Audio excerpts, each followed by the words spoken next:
ಅಭಾವ ಇರೋದ್ರಿಂದ ನಾವು ಈಗಾಗಲೇ ಒಂದು ವಾರದಿಂದನೇ ನಾವು ಇನ್ನೆಟ್ ಕಳಿಸಿದ್ವಿ ಮಂಜುನಾಥ ಏಜೆನ್ಸಿ ದೊಡ್ಡಬಳ್ಳಾಪುರದವ್ರಿಗೆ.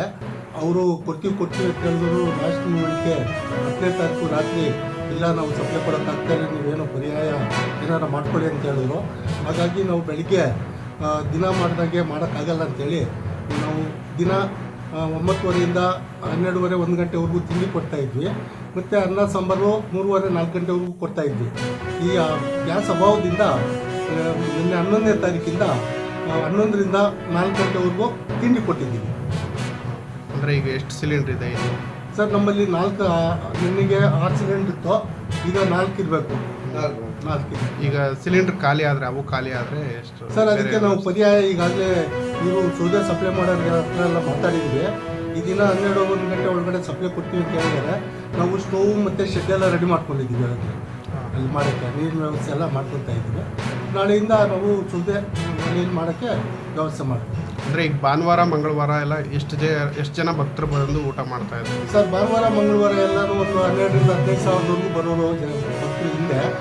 ಈಗ ಇದೇ ದಿನಗಳಲ್ಲಿ ಈಗ 2,500ರಿಂದ 3,000 ಜನ ಬರ್ತಾ ಇದ್ದಾರೆ. ಈಗ ಈ ಎಕ್ಸಾಮ್ಸು ಅದು ಇದು ನಡೀತಿರೋದ್ರಿಂದ ಸ್ವಲ್ಪ ಕಡಿಮೆ ಆಗಿದೆ.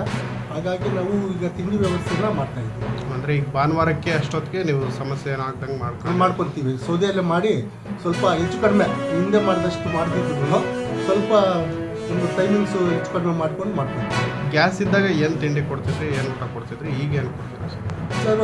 ಗ್ಯಾಸ್ ಇದ್ದಾಗ ನಾವು ಬೆಳಗ್ಗೆ 9:30ರಿಂದ 12:30ವರೆಗೂ ಏನಾರ ಒಂದು ಬಾತು, ಟೊಮಾಟೊ ಬಾತು, ಖಾರ ಪೊಂಗಲ್ಲು, ಸಿಹಿ ಪೊಂಗಲ್ಲು ಜೊತೆಯಲ್ಲಿ.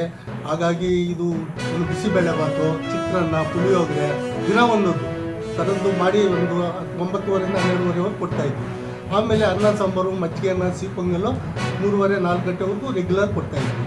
ಈಗ ಗ್ಯಾಸ್ ಅಭಾವ ಆಗಿರೋದ್ರಿಂದ ನಾವು ಒಂದು ಐಟಮ್ ಮಾಡಿಬಿಟ್ಟು ದೊನ್ನೆ ಕೊಡೋ ವ್ಯವಸ್ಥೆ ಮಾಡ್ಕೊಂಡಿದ್ದೀವಿ ಸರ್. ಈಗ ತಕ್ಷಣಕ್ಕೆ ಬರೀ ಜೊನ್ನೆಯಲ್ಲಿ ಕೊಡ್ತೀವಿ, ಒಂದು ತಟ್ಟೆಯಲ್ಲಿ ಕೊಡ್ತಾಯಿದ್ವಿ. 2 ಐಟಮ್ 3 ಐಟಮ್ ಇರ್ತಿತ್ತು. ಈಗ ಒಂದೇ ಐಟಮ್ ಇರೋದ್ರಿಂದ ನಾವು ದೊನ್ನೆಯಲ್ಲಿ ಕೊಟ್ಟು ಭಕ್ತರಿಗೆ ಸುಧಾರಣೆ ಮಾಡ್ತಾಯಿದ್ವಿ. ನಿಮ್ಮ ಹೆಸರು? ನಾರಾಯಣ ಸ್ವಾಮಿ, ನಾವು ಅನ್ನದಾನ ಗುಮಾಸ್ತ.